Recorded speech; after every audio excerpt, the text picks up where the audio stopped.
Thank you for listening to Crazy Conversations with Mz.Kim every Tuesday at 7 p.m. Central Standard Time on intellectualradio.com. Hello, friends. This month is Black History Month, and also the month we are celebrating love on Crazy Conversation. This weekend after Valentine's Day, this exclusive conversation is about love language. Some listeners may be thinking, what is a love language? Well, research states the term love language refers to the way that a person prefers to express love to and receive it from a partner, spouse, or significant other. This term love language is often used generally to refer to many different methods of expressing love. So again, today's conversation is love language. This conversation will summarize the 5 love languages and how you can include them in your daily interaction with your mate. How to use love languages in your relationship.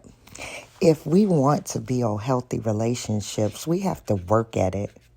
We have to tell our partner what makes us feel loved, and we need to show our partner's love in the ways that they want to receive it.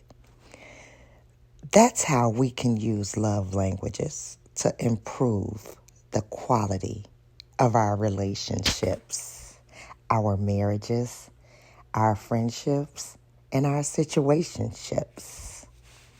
We are going to go over some key points about love languages.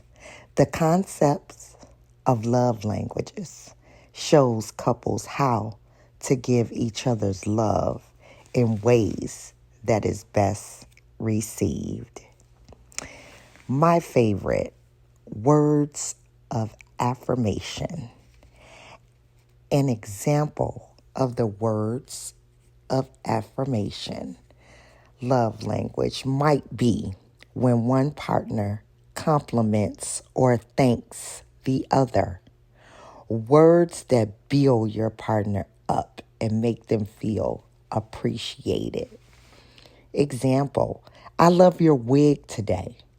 The shortest and simplest praises can be the most effective. Next, quality time.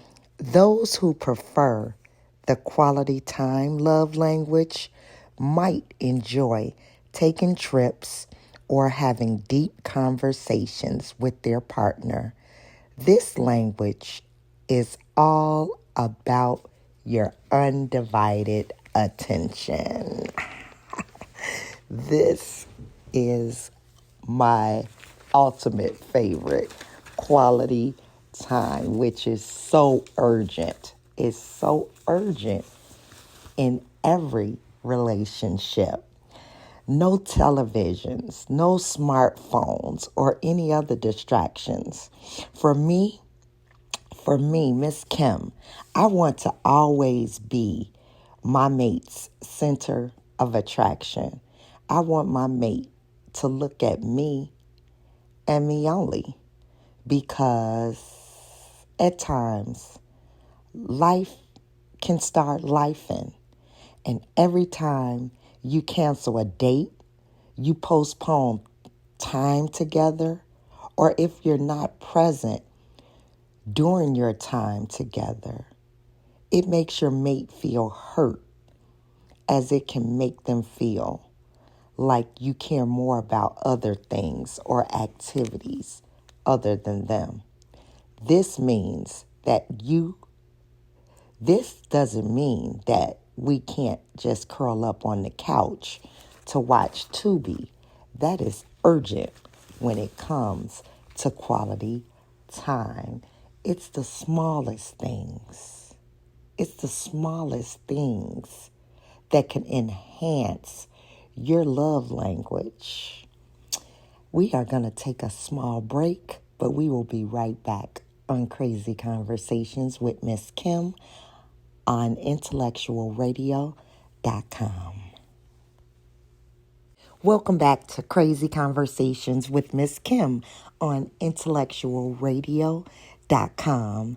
We are moving right along to our love language conversation, and my next favorite love language is receiving gifts. Receiving gift love language isn't necessarily materialistic. It just means that a meaningful or thoughtful gift makes your partner feel loved and appreciated. Simple things, picking up a pint of ice cream after a long work day can make a huge impact. The most important part of the gifts is the thought and the meaning behind it. The right gift can show your partner that you not only listen and understand them, but you're making them feel loved and appreciated. Now, the next love language is acts of service. And this comes from the motto, action speaks louder than words. Acts of service show you care and understand your partner. Cooking a meal, doing the laundry, and picking up their prescriptions are all kind acts of service. They require thought, time, and effort. You should always do these acts with positivity and your partner's ultimate happiness in mind. For them to be considerate and acceptive of the expression of your love. We are going to take another small break, and when we come back to Crazy Conversations with Mz.Kim, the next love language that we will be discussing is physical touch. And physical touch can often be confused for purely being sexual.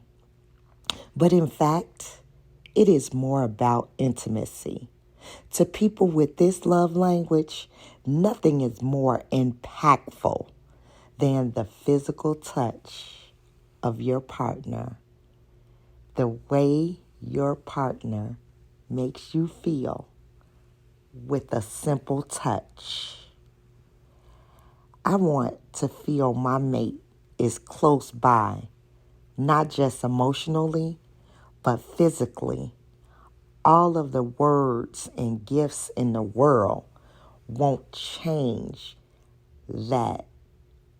Physical touch is urgent in any relationship, marriage, situationships, etc.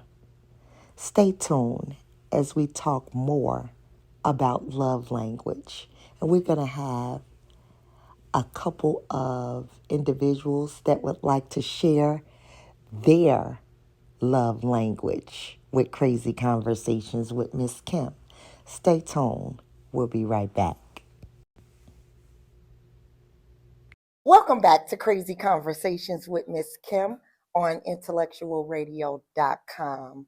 I am joined with a great friend, and I'm just going to call my friend T-Hud.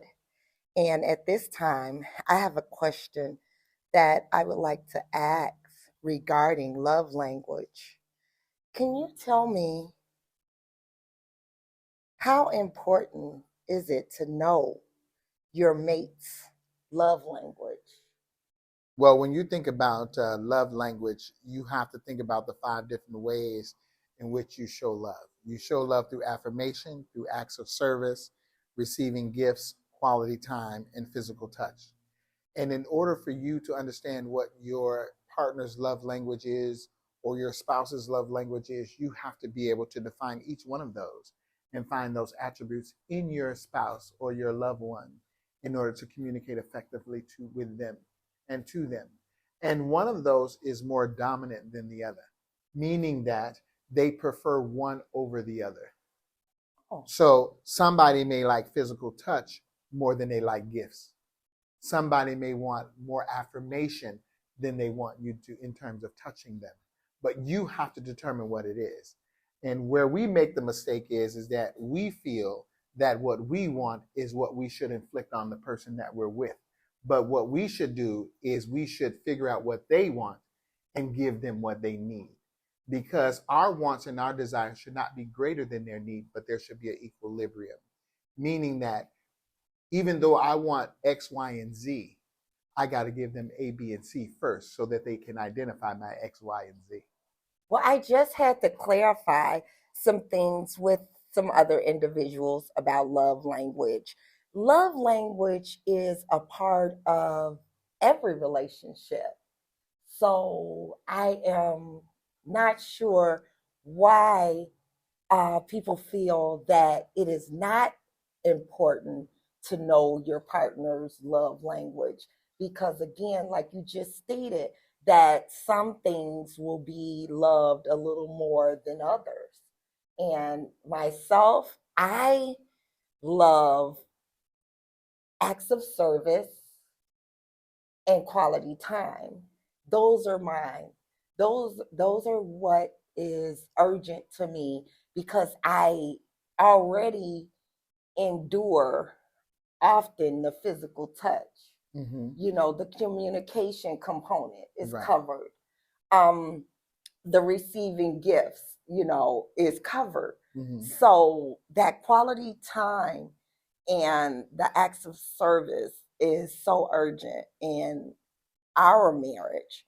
And again, like I said, with the acts of service, just being able to do some sort of gesture, some sort of service to give back to your partner, to assist your partner um, on a daily day basis. So again, people don't know how urgent it is to know your partner's love language.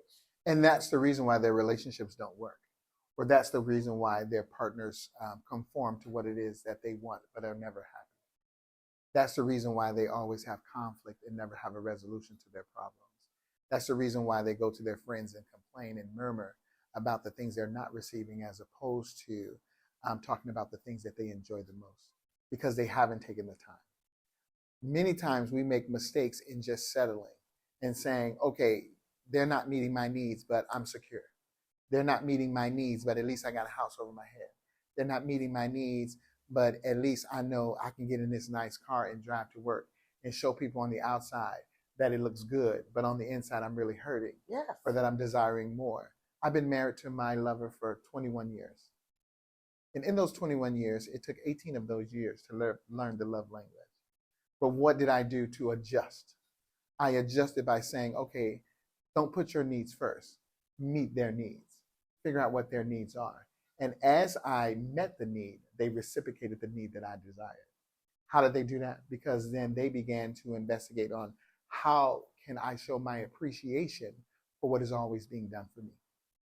So, what would you say was the reason that it took so long for you to master what was needed in your marriage, in your relationship?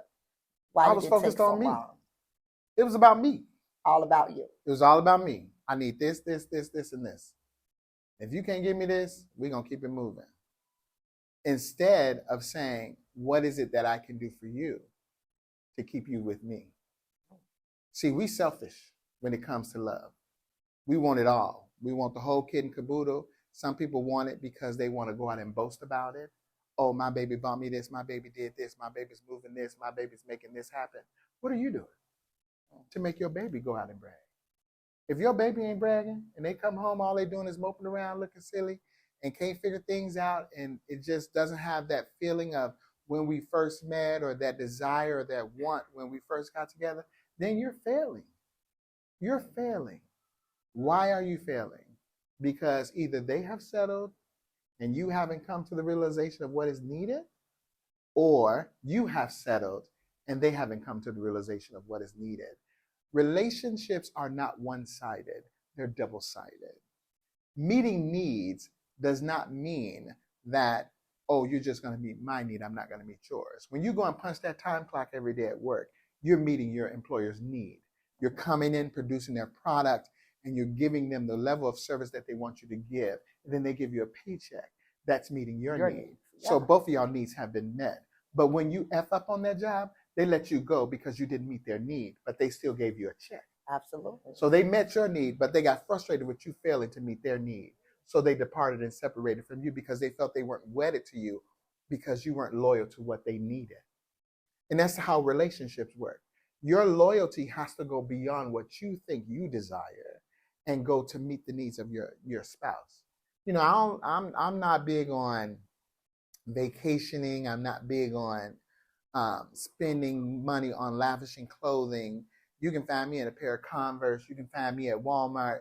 You can find me at Target buying the things that I need because fashion is not of the utmost importance to me, but it's of the utmost importance to my spouse.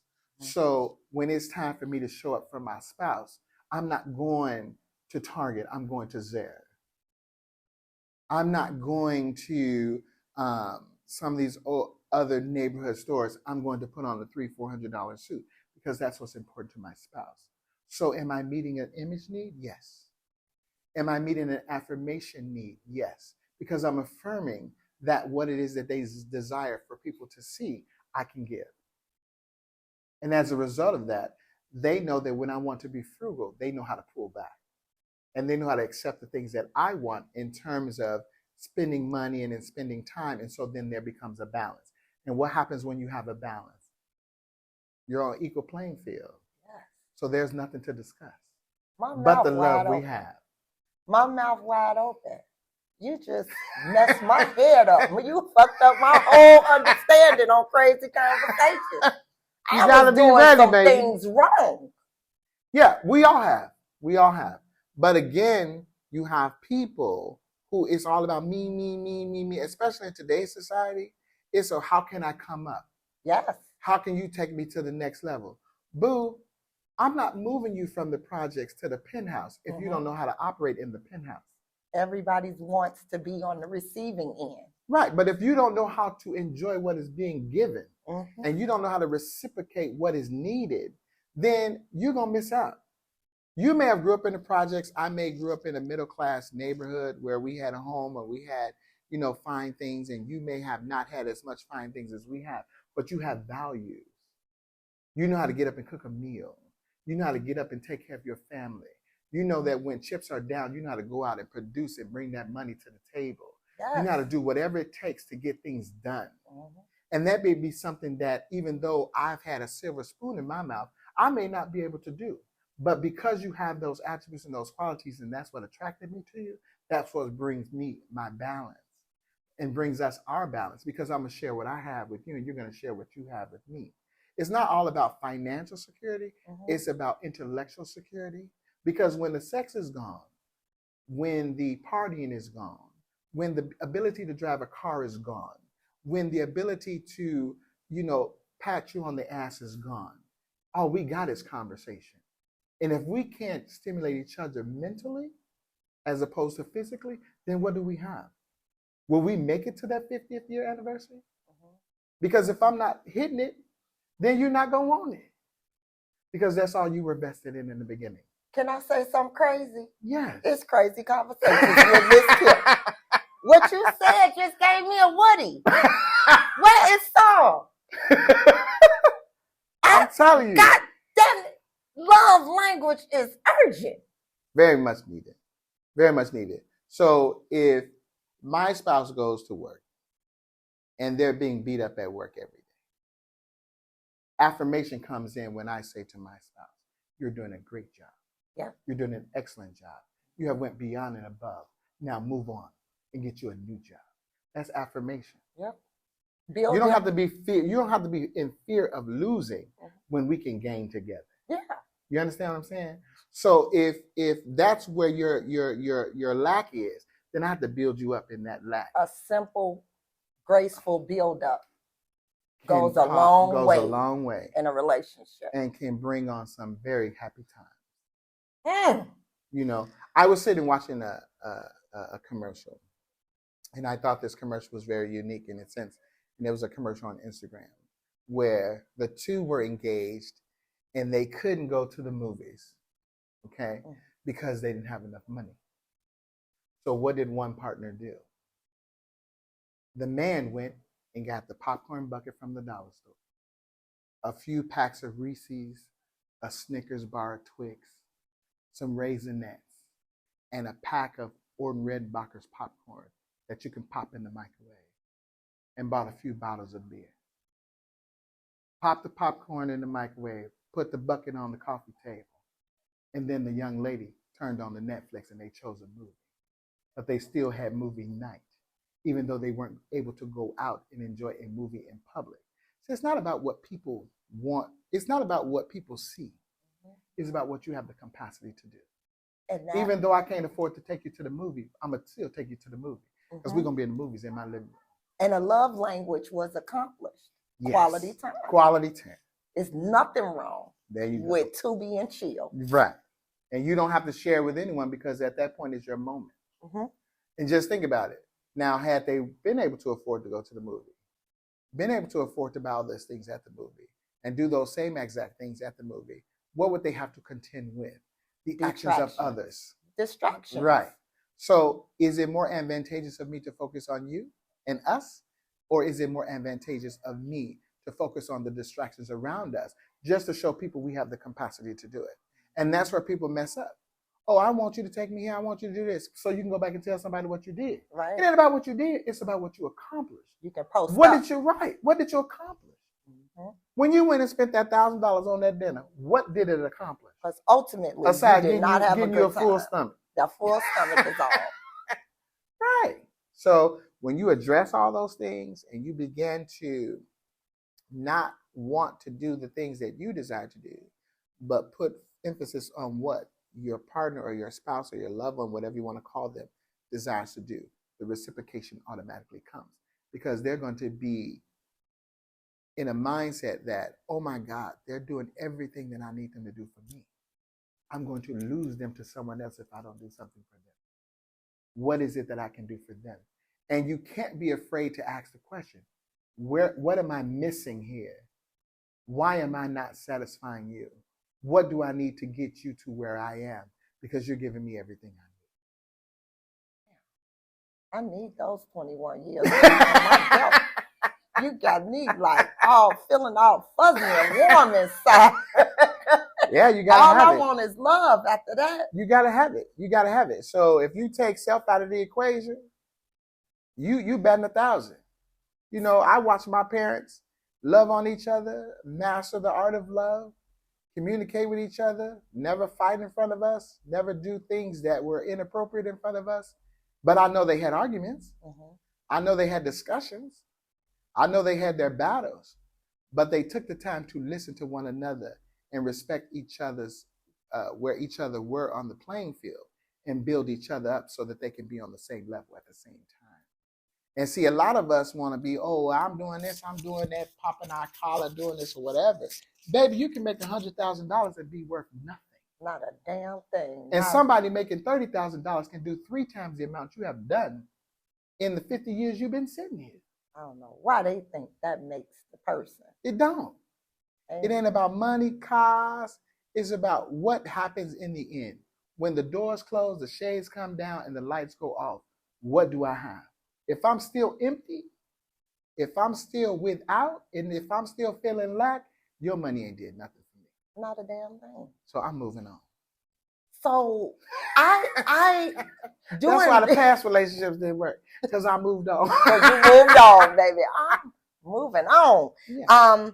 Doing research, it seems as though majority of the individuals that I spoke with saw that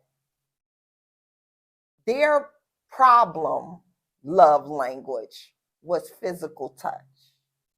How important would you say that physical touch is to have a healthy relationship? It depends on the individual.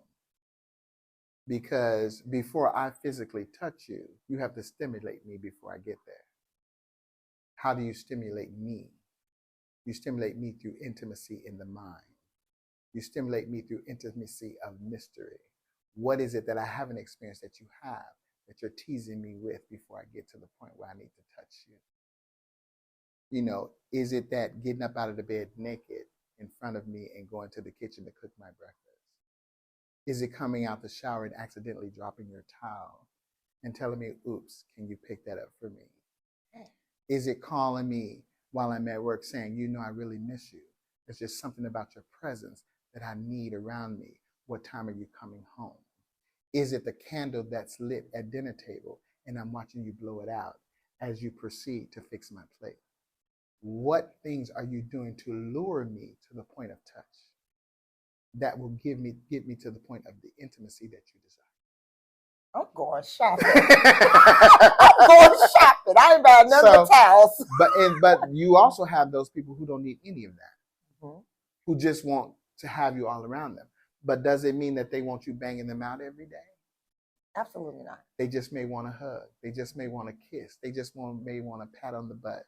They just want you to touch their shoulder as they're going out to work. They just want you to grab them and give them a kiss in the car as they're getting ready to drive off and say, have a good day, baby. Yeah. Those simple things are also intimacy, and that's where we make the mistake. It ain't about coming. It's about coming to the come. Because when you get there, you should be ready to come prior to getting there. Ooh. I can't even say the next question. Baby. Okay. So what love language do you feel is urgent in every single relationship? Is it one that is more urgent to you than the other? Quality time. You can't learn anyone if you don't spend time with them. You have to spend time outside of others. Yep. Because what other people say, think, or feel will influence your decision-making process when it comes to your lover. That's why in my household, what goes on in our four walls stays in our four walls.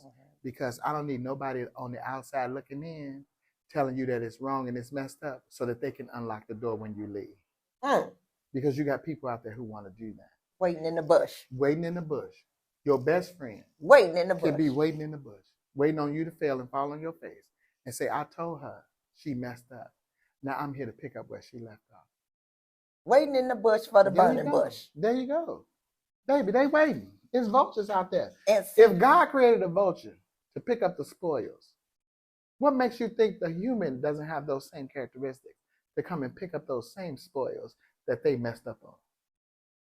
And see, the problem that I see with the quality time is that, you know, this generation, with me going out, talking to some of them just to get a little knowledge, if they knew anything about love language. And it seems as though they feel as though their love language is text messaging. If they have a long thread, they have completed a love language.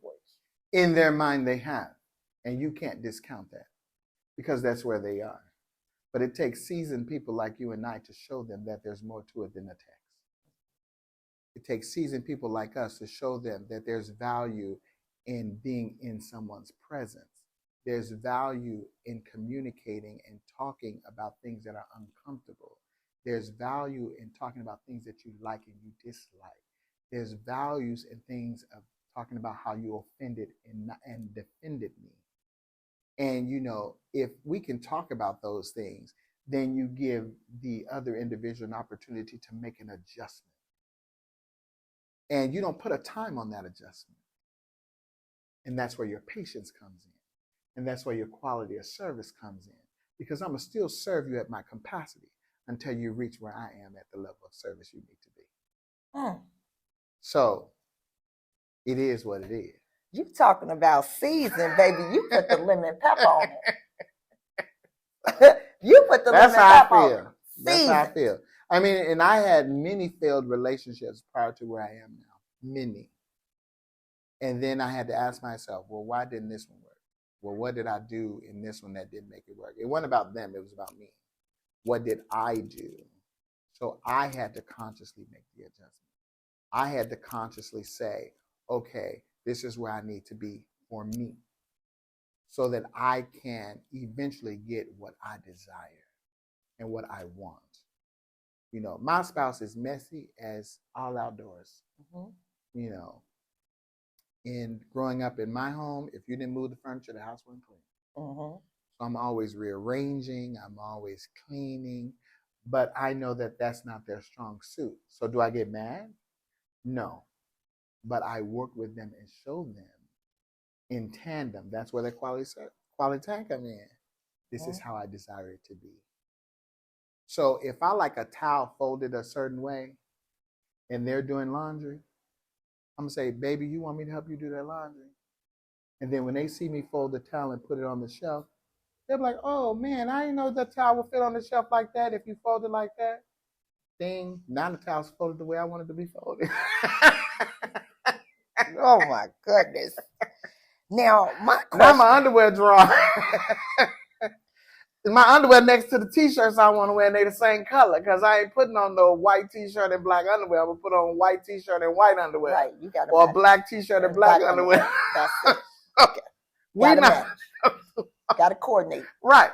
So because we did the laundry together, not one time, but multiple times, now that's one area we'll never have to revisit because it's already done. And see, they got satisfaction in me assisting doing the laundry, and I got satisfaction in the laundry being folded and put away the way I desired to be put away. See? So we both won. Work together, winning. There you go. So as you go into this milestone that you will be celebrating this year as you turn 50.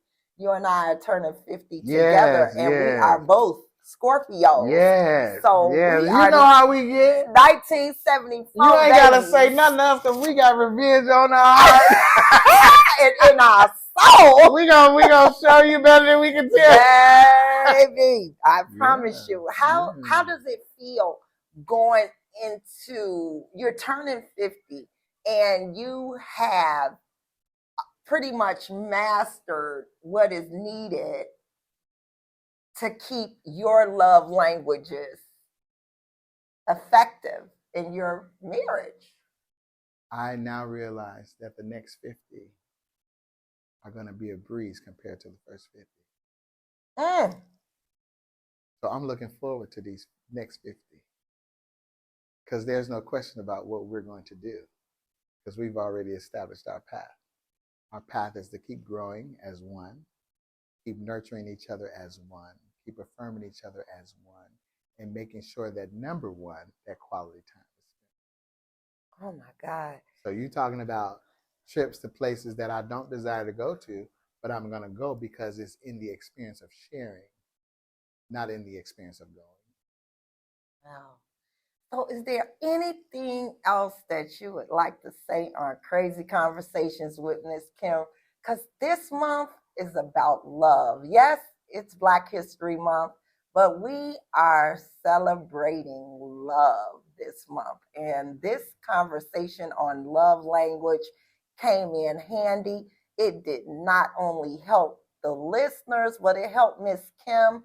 And I am definitely going to be more cooperative as my wife, Sumner, continues to structure our environment and enhance our love languages so that we could be better for each other and to each other.